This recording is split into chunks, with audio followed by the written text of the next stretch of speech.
आपने national conference को target बनाया, मगर फायर सर्विस का सबसे बड़ा घोटाला है जम्मू कश्मीर में जो एलजी सरकार ने किया। सर क्या कहना चाहेंगे? हमने घोटालों की बात लेकिन सर यहाँ अच्छा नहीं आ रहा।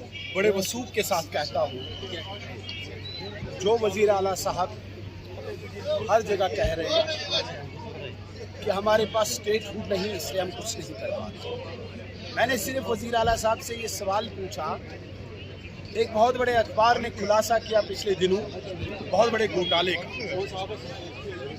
और घोटाला जिस डिवीजन में हुआ है, क्या वो डिवीजन जिस कॉन्स्टिट्यूंसी में आता है उस कॉन्स्टिट्यूंसी के एमएलए बहुत नज़दीकी मिनिस्टर हैं उमर अब्दुल्ला साहब के? क्या late night close door meetings होती है उमर अब्दुल्ला साहब की उनके साथ? वहाँ पे क्लोज डोर मीटिंग्स में क्या घोटालों के लेन देन की बात होती है, पार्टी को बढ़ाने की बात होती है?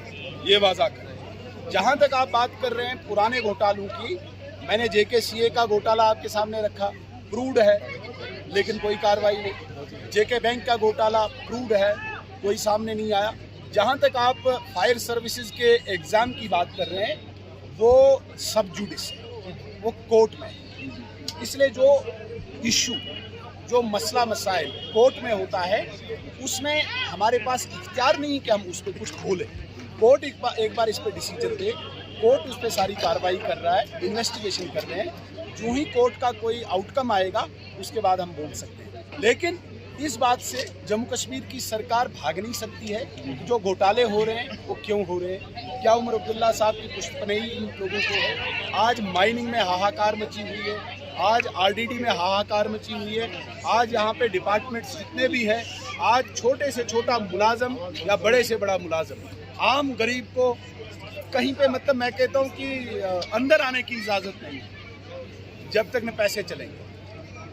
तो कहने का मेरा मतलब है कि उमर अब्दुल्ला साहब को इन बातों को वाज़ा करना होगा। और दूसरी सबसे बड़ी बात, आप मुझे बताइए, जो कश्मीरी आम गरीब है, उमर अब्दुल्ला साहब, वज़ीर आला साहब ये कहते हैं कि मैंने बीजेपी को बाहर रखना है। वज़ीर आला साहब, क्या आपके पास इतनी ताकत है आप बीजेपी को बाहर रखोगे? और ये ठेका सिर्फ गरीब आवाम ने लिया है। तुम जब वोट इन गरीबों के लेते हो, तुम पहले दौड़ दिल्ली लगाते हो। 2014 में हमारे मरहूम देवेंद्र राणा साहब ने उस थ्योरी को रिवील किया था कि सबसे पहले उमर अब्दुल्ला साहब दिल्ली पहुंचे कि भाई मुझे बीजेपी के साथ सरकार बनानी है। बीजेपी ने उस दिन कहा कि नहीं, मैंडेट जो है नेशनल कॉन्फ्रेंस के अगेंस्ट है, हम नहीं बनाएंगे। तब पीडीपी ने बनाई।